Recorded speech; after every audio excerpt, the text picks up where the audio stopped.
Pessoal, bem-vindos ao espaço CDSSI, um espaço reservado para debates, esclarecimento de dúvidas de nossos clientes e seguidores. Hoje nós estamos aqui com a presença de 3 ilustres advogados que compartilham o seu conhecimento com a CDSSI. Vou aproveitar e vou passar a palavra aos ilustres convidados para eles se apresentarem. Doutor Fábio Benites, por favor. Olá, Jorge, tudo bem? Então, Jorge, sou advogado há 15 anos, atuando nessa área aí da Lei Geral de Proteção de Dados, Segurança de Dados, e hoje nós conversaremos um pouquinho sobre os direitos dos titulares aí dos dados. E eu inicio a minha fala justamente dizendo que a Lei Geral de Proteção de Dados, a Lei 3.709 de 2018, ela traz, no artigo 17, o próprio direito do titular aos seus dados, né, que advém lá dos direitos fundamentais da liberdade, né, de proteção da liberdade, da intimidade, da privacidade, previstas no artigo 5º lá da Constituição Federal. Então, o artigo 17 traz, em colaboração com o artigo 5º da Constituição, que todo cidadão brasileiro, no caso pessoa natural, tem esse direito de ser titular dos seus dados. E aí, em relação a esse preceito do artigo 17, nós temos o artigo 18, que vai elencar uma série de outros direitos desse titular dos dados, a principiar pelo direito de confirmação e acesso de seus dados, né? O que vem a ser isso, né? Ou seja, o titular dos dados tem o direito de saber se existe um tratamento dos dados, com quem estão esses dados, né? Isso é um direito que vem consagrado lá, então, no artigo 18 da Lei 13.709, e que, inclusive, esse titular, ele pode, a qualquer tempo, mediante simples requerimento, solicitar essas informações ao agente de tratamento. Isso existe a previsão lá no próprio artigo 18, parágrafo 5º, se não me falha a memória agora. Além desse primeiro direito, nós temos também o direito de correção de dados incompletos, inexatos ou desatualizados. Então, ou seja, o titular dos dados também pode requerer ao agente de tratamento, a qualquer tempo, que esses dados sejam corrigidos ou atualizados, tá? Mediante simples requerimento também. Inclusive, esse requerimento, ele deve ser gratuito, não deve ser cobrado do titular, tá? E o terceiro direito que eu trago, tá, que me coube aqui nessa noite conversar com vocês, é sobre a anonimização, o bloqueio ou eliminação dos dados necessários, tá? Então, assim, a Lei Geral de Proteção de Dados, antes de mais nada, ela é uma lei principiológica também, ela traz uma série de princípios. E dentre alguns princípios que este direito decorre, cabe destacar o direito à transparência, o direito à adequação e o direito à finalidade. O titular dos dados, quando ele os fornece para uma terceira pessoa, né, ele os fornece para uma finalidade específica. A pessoa que faz a captação desses dados deve obedecer à adequação prevista em lei para a captação desses dados e deve, inclusive, informar ao titular dos dados justamente os motivos pelos quais ela está coletando aqueles dados. Nessa regra da eliminação, por exemplo, comporta algumas exceções, tá? Que não seria, segundo a própria legislação, um direito restrito do titular, porque podem ocorrer alguns casos como investigações criminais, por evidente que o titular dos dados, se houver fornecido um dado e esse dado é um elemento de prova para uma investigação criminal, ele não vai poder ser eliminado. Esse dado, daqui a um pouco, toca alguma questão de sigilo profissional, né, ou de segredo comercial, enfim, também esse dado não vai poder ser alterado, anonimizado, eliminado simplesmente. Então, a gente tem que observar, sim, que o artigo 18 da lei traz e elenca uma série de direitos ao titular dos dados, mas sempre resguardando o interesse da coletividade e o interesse público acima de tudo. Ok, doutor Fábio, aproveitando esse link, eu sempre gosto de fazer uma comparação antes e depois da LGPD. Antes da LGPD, a empresa recebia a informação do seu cliente e tratava da sua maneira, remetia para quem achasse interessante, ou até mesmo vendia essas informações. Com a LGPD, isso mudou. Os próprios sites na internet já estão cobrando a origem de quem autorizou. Então, houve uma mudança, está mudando, é uma cultura que vai mudar. Antes da LGPD, o titular do dado não conhecia seus direitos e nem sabia a quem recorrer. E como o senhor falou agora nesses 3 primeiros itens, é importante não só o titular, como a empresa que pega esses dados para fazer o tratamento, entender a importância, né, desses direitos, de se observar esses direitos, tanto no tratamento, como na hora de exigir o cumprimento daquilo que foi acordado. Diante disso, o senhor me coloca que a confirmação do acesso ela é devida ao titular, sem custo nenhum, tá? E há algumas exceções. Eu queria saber a sua opinião sobre esse assunto, no sentido de que, apesar da lei estar em vigor, só em 2021 as sanções vão ser feitas, tá? E já se observa, ainda não tem os dados diretos, mas já se observa um grande número de pessoal indo ao Ministério Público, o direito ao consumidor, fazendo essas queixas, né, de má utilização no tratamento desses dados. Qual é a sua opinião nesse sentido? Vai haver um grande volume? Haverá empresas que serão punidas por não ter se adequado, mas que não observam esses detalhes? Bom, Jorge, sem sombra de dúvida, a gente tem que traçar uma distinção entre a vigência da própria LGPD e a vigência das sanções administrativas que o decreto regulamentador, né, o 10.474, de 26 de agosto de 2020, começará a vigorar só em agosto do ano que vem.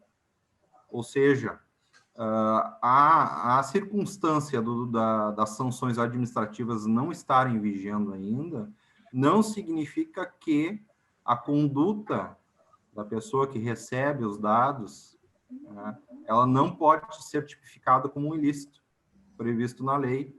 Não significa também que esse ilícito é passível apenas de enquadramento na LGPD.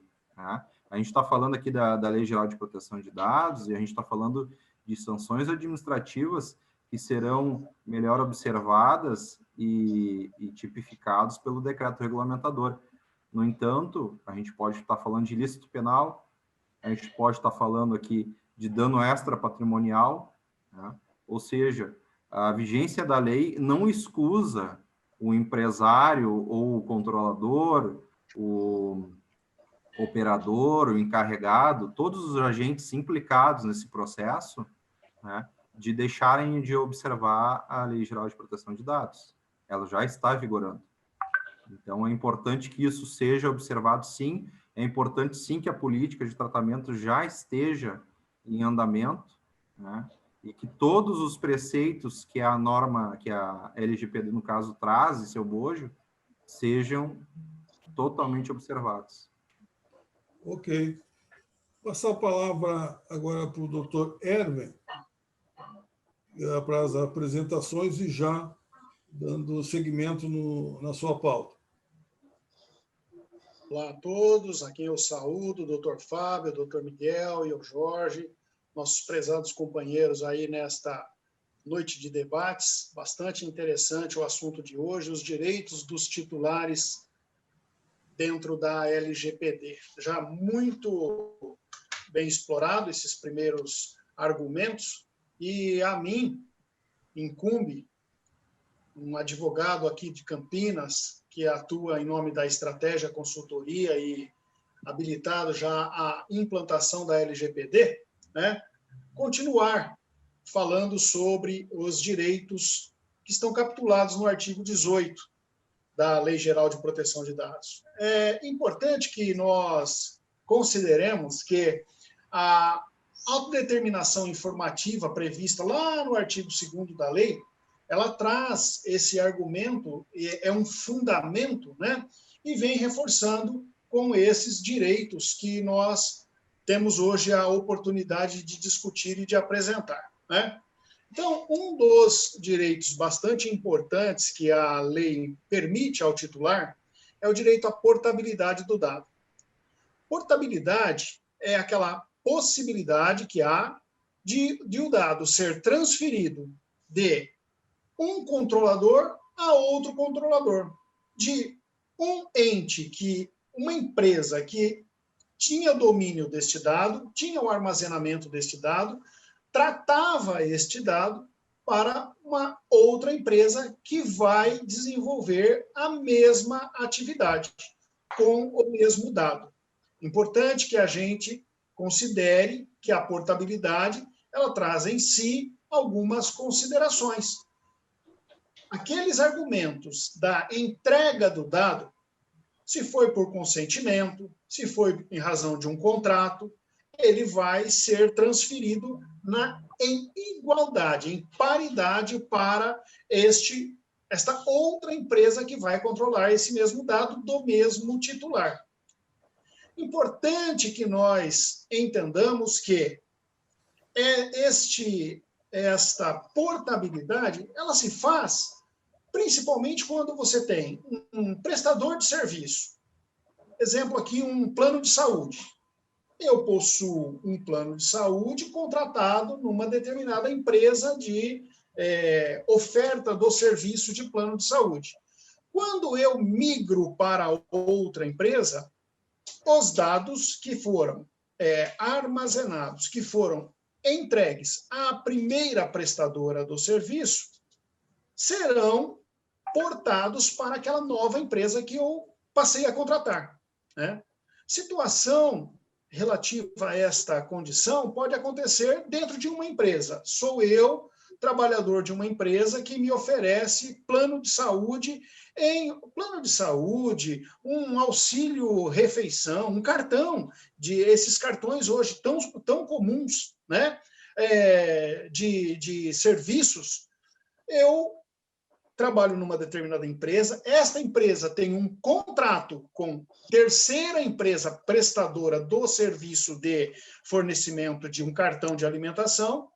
Esse contrato entre as empresas é rescindido e uma outra empresa passa a recepcionar este serviço, passa a desenvolver este serviço.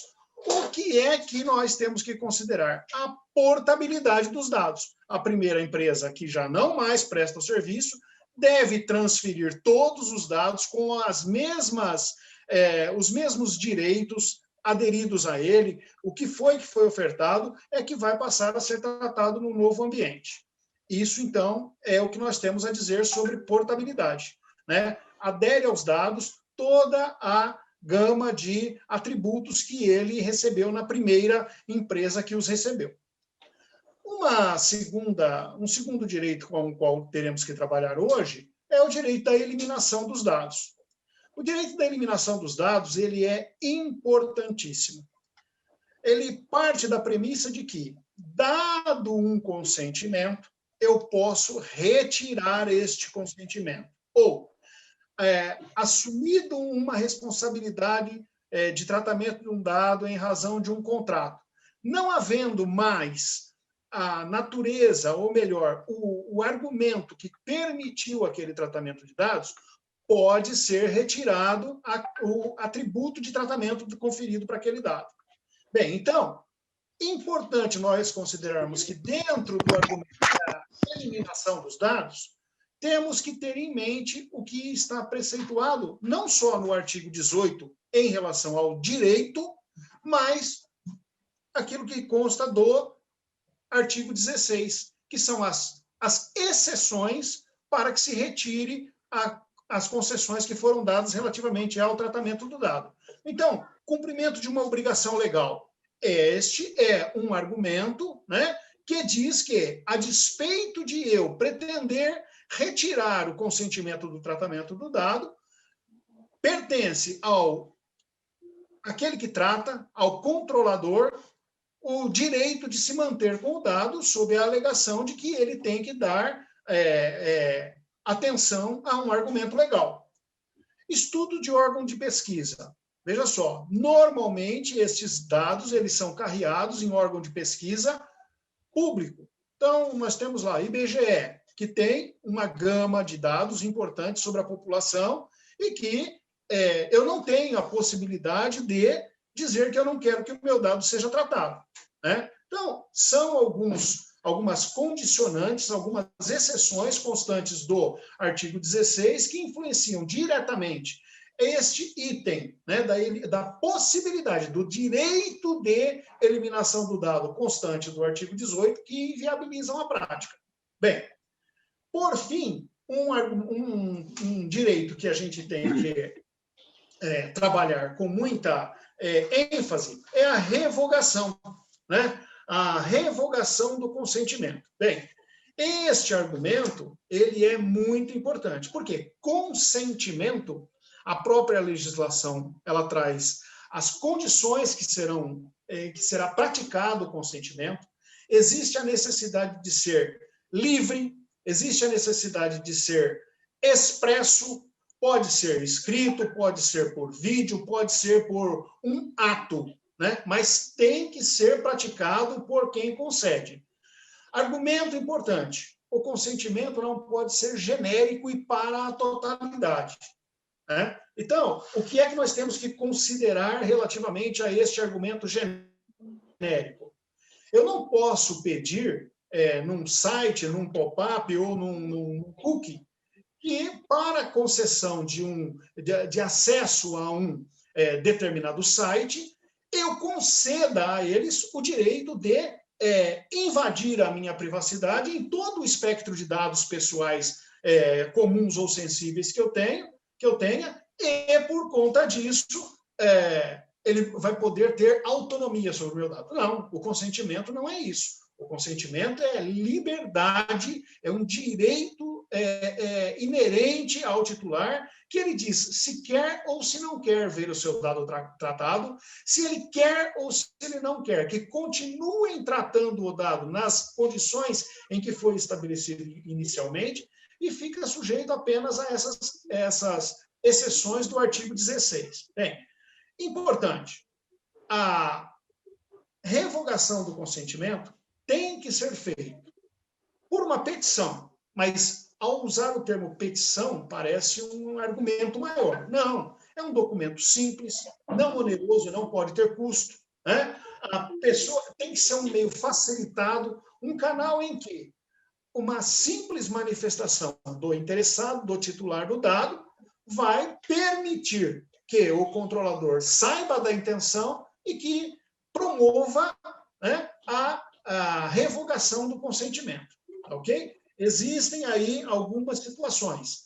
Ele deve, o controlador, se não puder, por questões tecnológicas ou por outras que impossibilitam o atendimento a essa solicitação, a essa petição, ele deve comunicar a razão em tempo hábil, em tempo rápido, né? Por que é que ele não pode fazer, e ele tem que indicar as razões de fato e de direito por que é que ele não está conferindo o direito de revogação do consentimento.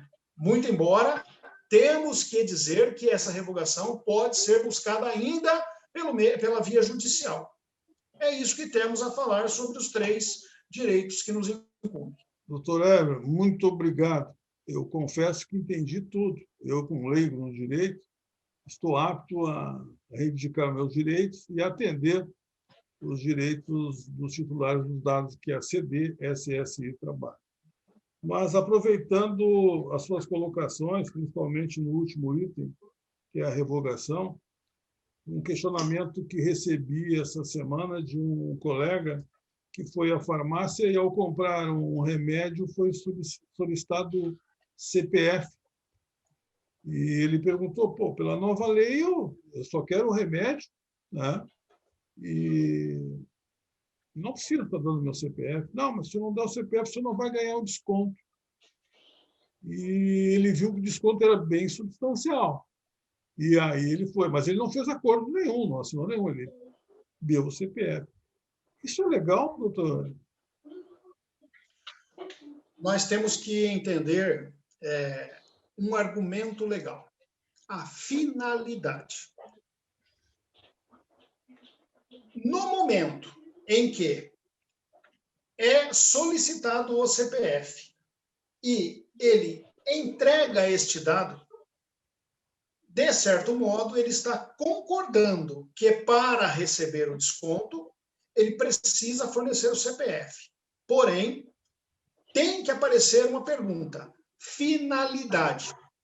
Se a oferta do dado pessoal for exclusivamente para alcançar o desconto, não tem nada que impede que seja conferido ao solicitante controlador o dado solicitado. Veja só, temos que buscar um tempero, um equilíbrio. Eu tenho interesse no medicamento e quero o desconto. Tecnicamente, ele tem interesse no meu CPF. Se esse número for exclusivamente para dizer, numericamente, quantas pessoas compraram este medicamento, eu posso oferecer. Mas, ao buscar conhecer a finalidade, e se ele explicar que a finalidade é exclusivamente oferecer o desconto, não tem nada que impede. No entanto, se baseado naquele CPF, ele repassa o meu CPF, que eu sou identificável pelo CPF, para o meu plano de saúde. E meu plano de saúde majora o custo da minha mensalidade, porque eu sou portador de uma doença qualquer. Eu sou hipertenso. Muito bem, compro remédio de hipertensão, ofereço meu CPF, aumenta o preço do meu plano de saúde. Essa finalidade me foi explicada? Eu podia acompanhar o fluxo do dado que estava sendo armazenado? O que aconteceu comigo fazia parte do meu interesse? Se aparecer resposta negativa para qualquer uma dessas perguntas, a forma como foi solicitado e a finalidade para que foi solicitado fere a lei. Então, cabe reparação. É simples se perceber. Quando eu cedo a informação, cedo consciente, concordo e sei da razão. Se atendi todas essas situações, não tem nada que impede oferecer o dado. O que impede é aquele que recebeu, que passa a ser controlador, compartilhar, transferir, sem a minha ciência, sem a minha anuência. Okay. E, a partir daí, feriu a lei. Bom, deixa eu só complementar rapidinho, porque o nosso tempo está passando. Tá? Eu vou solicitar a esse colega que volte à farmácia e faça uma solicitação, ele tem o direito, de saber como estão tratando aquele CPF, se ele está arquivado, porque se ele fez um acordo de dar o CPF para receber o desconto, no momento que deu o desconto, acabou esse acordo. Então, não deve nem estar arquivado. Tá? Então, é só, até como uma amostragem, até no próximo vídeo a gente comenta se o CPF estava guardado ou foi levado para outro. Tá? Muito obrigado, então. Muito boas suas colocações. Agora eu vou passar a palavra ao nosso consultor de inteligência na área do direito da CDSSI, doutor Miguel Barreto. Por favor, se apresente e dê a sua pauta.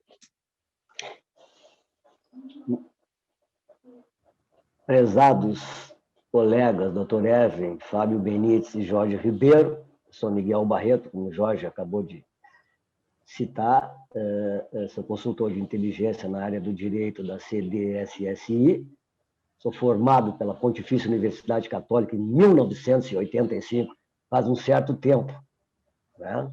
Faz um certo tempo.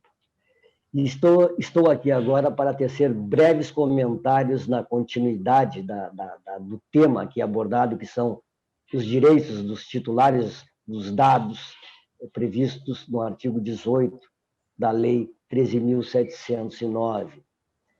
Mas, antes de adentrar nos 3 direitos do titular do dado que me coube aqui hoje comentar, vou na esteira do Dr. Fábio Benites, que inaugurou as falas aqui. É bom que se frise, né, que toda pessoa natural ela tem assegurada a titularidade por leis infraconstitucionais, a titularidade dos seus dados, né? Como forma de garantir seus direitos fundamentais, né? de liberdade, de intimidade e de privacidade, né? Bom, o artigo 18, como aqui já exaustivamente foi dito, da LGPD, prevê os direitos dos titulares dos dados. E ali, no inciso 7º romano, fala que o titular dos dados ele tem direito de saber com quem está havendo o compartilhamento dos seus dados.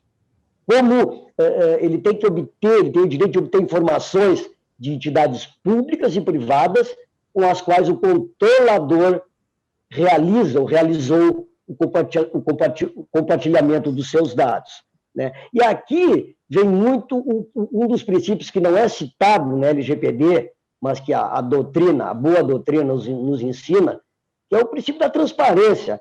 Isso tem que ser da forma mais transparente possível, porque não adianta o controlador, quando eu requisitar essa informação, ele me dizer, estou compartilhando com terceiros, ou parceiros terão acesso aos seus dados pessoais. Não, isso tem que ser calcado em explicações fidedignas, cristalinas e claras, porque é um direito do titular do dado.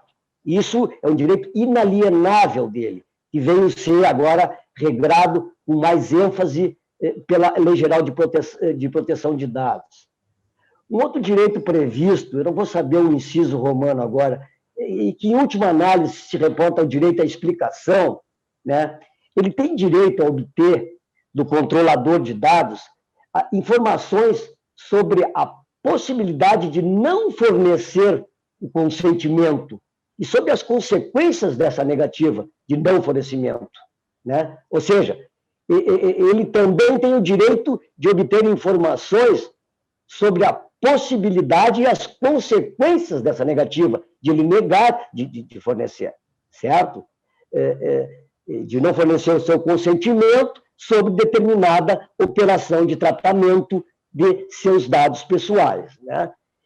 E ele também ele é titular do direito como é que eu vou dizer, de peticionar em relação aos seus dados contra o controlador perante a Autoridade Nacional de Proteção de Dados. Também é um direito que está subsumido no direito à explicação. E, por último, ele tem o direito, né, ele pode se opor ao tratamento que vem sendo realizado, né, com fundamento em uma das hipóteses de dispensa de consentimento, então, previstas em lei, que não cabe agora aqui elencar. Possivelmente, numa próxima oportunidade, abordaremos, né, em caso de descumprimento do disposto na LGPD. Né. Em caso de impossibilidade da adoção imediata, né, da providência de que trata a LGPD, o controlador enviará ao titular resposta que poderá comunicar que não é agente de tratamento de dados e indicar, sempre que possível, o agente, ou então indicar as razões de fato ou de direito que impedem a adoção imediata da providência, né? Aqui é interessante, Jorge, comentar, pelo menos no meu entendimento, que caso o titular do dado exercite esse direito, faça valer o seu direito de oposição, a consequência prática será a de fazer com que ele exerça um outro direito, ou seja, o da revogação do consentimento. Me parece que as coisas estão muito conexas, porque que é o direito a revogação do consentimento, né? O direito de manifestar como frisou o doutor Erwin, por procedimento gratuito e facilitado, a revogação do seu consentimento em relação ao tratamento de seus dados pessoais. E, por último, eu acredito que convém frisar, aqui é importante ressaltar, que apesar de estarmos aqui tratando dos direitos dos titulares dos dados pessoais, eles não são direitos absolutos, porque há casos em que os dados pessoais eles poderão ser tratados sem a autorização dos seus titulares. Esses casos estão elencados em lei e, tendo em vista até o tempo exíguo, certamente isso será objeto de novos encontros aqui no espaço CD-SSI. Com certeza, doutor Miguel. Eu acredito que está muito bem esclarecido esses 3 itens, né, da lei, mas é importante salientar a nossa intenção de esclarecer tanto o titular como controlador e operador dos dados pessoais, por parte do controlador e operador, a necessidade de um investimento numa cadeia de informações onde o titular vai fazer a sua solicitação, vai reivindicar seus direitos. Internamente, ele tem que ter essas informações no menor prazo possível. Estima-se aí em 15 dias para uma resposta. Então, a nossa preocupação da CD-SSI é informar a quem está nos assistindo a importância de fazer o mapeamento, né, do fluxo dos dados pessoais dentro da sua instituição. E, a partir desse mapeamento, verificar quais são os gaps, quais são as vulnerabilidades e fazer o tratamento dessas vulnerabilidades. Caso seja consultado, ele vai conseguir rapidamente a informação a ser oferecida, tá, e poderá prestar conta do tratamento realizado. Então, é importante... Com certeza, Jorge Ribeiro, esse arcabouço, isso eu encaro como um verdadeiro arcabouço probatório, caso o titular do dado queira fazer valer o seu direito. Isso são informações que ficarão armazenadas lá nas bases de dados das empresas e, caso o titular, repito, se sentindo prejudicado ou lesado, enfim, diante de uma situação concreta, até requerido pela Autoridade Nacional de Proteção de Dados, isto que tu acabaste de falar é interessante, sim, que as empresas adotem esse procedimento. Ok. Nós temos ainda o considerado 10º direito dos titulares, e eu faria o questionamento aos 3 colegas, no sentido de a gente poder explicar sobre a revisão dos dados, né, a partir de decisões automatizadas. Seria a inteligência artificial, né? Seria uma série de atividades onde a informática hoje, através de alguns dados pessoais, mostra o perfil de uma pessoa, de uma empresa, tá? Ou de algum produto. Então, o titular tem o direito de saber que mecanismo é esse, né? Como é que se opera esses dados para chegar a essas conclusões, ele tem o direito de saber. Tá? Então, eu gostaria da opinião dos senhores. Vamos começar aí pelo doutor Miguel, que foi o último a falar, vai ser o primeiro agora. Olha, Jorge, com relação a essa questão, Jorge, eu estava aqui agora numa situação. Tu me repete a pergunta, por favor. O 10º direito se refere à revisão de decisões automatizadas, ou seja, as empresas hoje em dia estão totalmente automatizadas. Através de algum logaritmo, eles pegam dados pessoais da pessoa e tiram o perfil da pessoa. Ó, esse é da extrema esquerda, esse da extrema direita, esse é católico, esse é evangélico, ele tem um perfil X. E o titular tem o direito de saber onde saiu esse perfil. Vou dar um exemplo aí, parece que Serasa tem o perfil econômico, com os dados do Miguel Barreto, eu tiro o perfil econômico. Olha, ele tem crédito de tanto, ele fatura tanto. Então, ele tem o direito de saber qual é o algoritmo que é utilizado, né, e de que forma funciona esse perfil. Jorge, eu gostaria que tu iniciasse essa fala com o Dr. Erwin. Pois não. Dr. Erwin, por favor. Muito bem. Nós sabemos que a relação do titular com o controlador, né, aquele que recebe o dado, aquele que terá a possibilidade de tratar o dado, deveria ser uma relação pessoal, uma pessoa natural com outra pessoa natural. No entanto, a gente sabe que o mundo atual não nos permite mais pensar isso. E sabemos que todos os atos que nós praticamos passam por filtros, assim como já foi dita a expressão, algoritmos, que nos conduzem em determinados sentidos. Veja só, dependendo da forma como eu apresento um currículo numa empresa, se esta empresa perguntar o meu endereço, e muitas das vezes perguntam, agora, o que a empresa quer é a minha competência intelectual ou saber onde eu moro? Bem, a partir do momento que sabe onde eu moro, essa informação pode ser uma informação sensível, pode ser uma informação privilegiada. Falado desta forma, não necessariamente. Mas se isso cair num filtro automatizado, certamente, se eu residir num local da cidade pouco interessante, comprometido com aspectos de segurança, eu posso ser preterido numa vaga, independentemente da minha capacidade intelectual. Bem, uma outra coisa que eu acho que é importantíssimo nós falarmos a respeito da decisão automatizada é: as empresas precisam aprender a fazer perguntas e nós, titulares de dados, precisamos aprender a interpretar e responder a pergunta. Veja bem, se eu entrar num hospital hoje e me perguntarem qual a minha religião, qual a finalidade desta pergunta? E se me perguntarem, o senhor quer ou não quer receber transfusão de sangue? Eu conheço a finalidade da pergunta. Então, vejamos o seguinte, olhando cara a cara, eu posso entender o porquê de uma pergunta.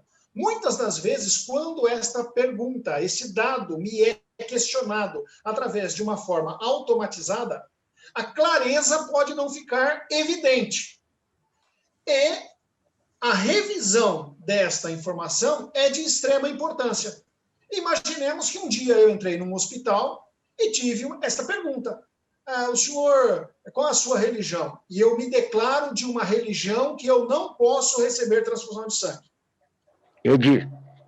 Aí eu posso pedir a correção desta informação para que seja ofertada uma condição favorável para a resposta necessária. Bem, é muito provável que hoje as empresas, principalmente as de e-commerce, sabem exatamente quem é que compra o quê, quantas vezes por mês. Veja, uma pergunta muito comum. Você entra num site de compra, vem uma pesquisa e você deve informar. Quantas vezes por mês você faz compra na internet? Quantas vezes por ano você faz compra na internet? Como você ficou sabendo desta empresa? Bem, todas essas informações, elas são dadas de forma a clicar, né? É uma informação automática que vai para um banco de dados e que vai selecionando as pessoas conforme conveniência. É nesta situação que aparece a necessidade de haver revisão da decisão automatizada, porque ela pode vir para beneficiar, aumentando a condição de oferta do fornecedor, e pode vir para prejudicar, aumentando a minha incidência. Acho que é o sinal. Depois a gente volta. Vou passar para o nosso colega. Responder de um lado e me obrigando. Uma cortadinha no áudio, Jorge, mas então vamos seguir aí a linha de raciocínio do Dr. Erwin, muito bem colocadas as palavras. Sabidamente, né, a gente não pode esquecer, e apesar de a gente estar vivendo cada vez mais um mundo virtual, um mundo digital, a LGPD também se aplica a processos físicos, a documentos de papel, o famoso documento de papel, o livro, o caderno, né, aquele papelzinho de pão, que às vezes o padeiro pega para anotar o telefone, o nome. A LGPD também se aplica a esses casos. Mas é evidente que a gente está tratando aqui, então, da questão da revisão das decisões automatizadas, justamente porque cada vez mais está no mercado de consumo, está nas nossas residências, a automação através da inteligência artificial. Hoje é muito raro tu conversar com alguém que não tenha se deparado com algum item, um elemento na sua residência com base em inteligência artificial, ou que consumiu algum produto também que houve a utilização da inteligência artificial para que esse produto chegasse na residência do consumidor final. A grosso modo, fazendo um comparativo da LGPD em relação à proteção de dados, que é justamente uma legislação específica em relação à proteção de dados, e traz entre os princípios o princípio da transparência, lembrando que o Código de Defesa do Consumidor, a Lei 8.078, de 90, traz o princípio da ampla informação. Ou seja, a grosso modo, comparando, o titular ele vai ter o direito de saber sempre o que ele está consumindo da empresa, seja em quantidade, seja em qualidade.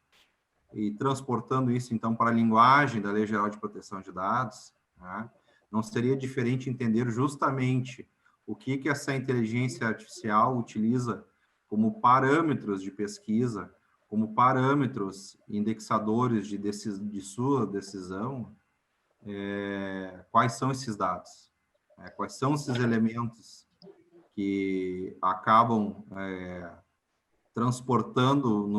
sendo transportados nos algoritmos, né, como, por exemplo, muito bem trouxe o Erwin, né, a escolha de um candidato postulante de uma vaga de emprego na empresa A ou na empresa B, né? Se é a distância, se é a questão de pretensão salarial. Então, justamente a ideia desse direito é contemplando um mundo cada vez mais virtual, cada vez mais digital, onde as máquinas cada vez mais terão autonomias para decidir sobre escolha A ou escolha B, né? Não deixar o pretendente, o postulante a determinada situação desconhecedor dos critérios que levaram a máquina, então, a tomar aquela decisão. Então, a qualquer momento, então, digamos, postulante a essa vaga, esse dono dos dados, ele tem esse direito, então, de justamente buscar essa informação. Seria a mesma questão de entender aquele primeiro direito que eu trouxe, né, do tratamento, de saber o porquê que a empresa está buscando a finalidade. É como o Miguel também muito bem trouxe numa fala, né, todos os direitos se entrelaçam, se interconectam, né, fica muito o intérprete, o leitor, quando começa a ler a Lei Geral de Proteção de Dados, começa a entender que ela foi muito bem sistematizada pelo legislador. Né? Então, basicamente é isso. Ok. Doutor Miguel, se eu gostaria de fazer alguma acréscimo, eu vou voltar para o Erwin ali que caiu. Jorge Ribeiro, na fala do doutor Erwin, do doutor Fábio, eu acredito que o assunto foi exaurido. Agora, seria interessante, só a título de finalização, que não há mais o que acrescentar em cima da fala deles, né? E, em termos práticos, né, as empresas, né, que optarem pela utilização de sistemas automatizados para contratação e dispensa deverão ter cuidado redobrado para que os seus algoritmos sejam programados de modo a evitar a reprodução de tratamentos discriminatórios e sejam o mais transparentes possíveis. Essa recomendação eu acho interessantíssima fazer, porque, repito, nada mais acrescentar na brilhante fala do Dr. Hervé e do Dr. Fábio, certo? Enfim, os empregados e candidatos também, né, a empregos, eles devem ser previamente informados pelo controlador acerca de seu direito à explicação diante de decisões automatizadas. Eu acredito que com esse comentário final, eu não tenho mais nenhuma consideração a fazer. Muito bom, muito bom. Hervé, quer acrescentar alguma coisa? Caiu aquela hora, mas eu acho que ficou muito bem esclarecido. Eu confesso, quando eu vi esse item 10, eu falei, como é que nós vamos explicar? Mas no meu modo de entender, eu acho que ficou bem claro. E eu costumo brincar, se eu entendi, qualquer um vai entender, é fácil. Tá bom? Então, pessoal...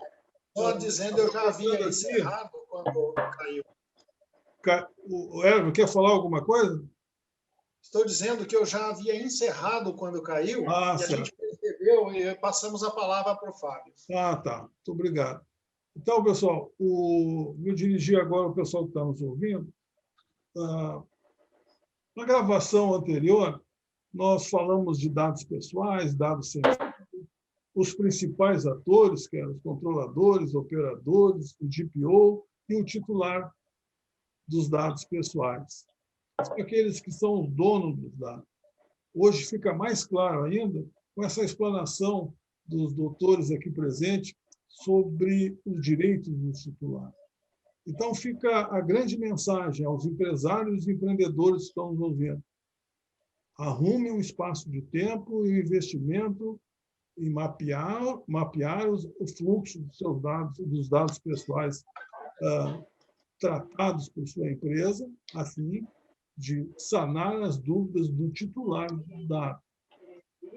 Isso é muito importante. Ao titular do dado, eu digo, verifiquem bem os seus direitos para poder fiscalizar a utilização desse dado. Com isso, eu encerro essa gravação e convido aos senhores a estarem aqui na próxima terça-feira, que nós devemos abordar 2 assuntos muito importantes. Ainda vamos decidir durante a semana o assunto, mas aborda justamente esse aspecto. Os titulares dos dados, as empresas e a Lei Geral de Proteção dos Dados. Muito obrigado a todos, um abraço e até a próxima semana. Até a próxima. Até a próxima. Obrigado, Jorge. Obrigado, colegas.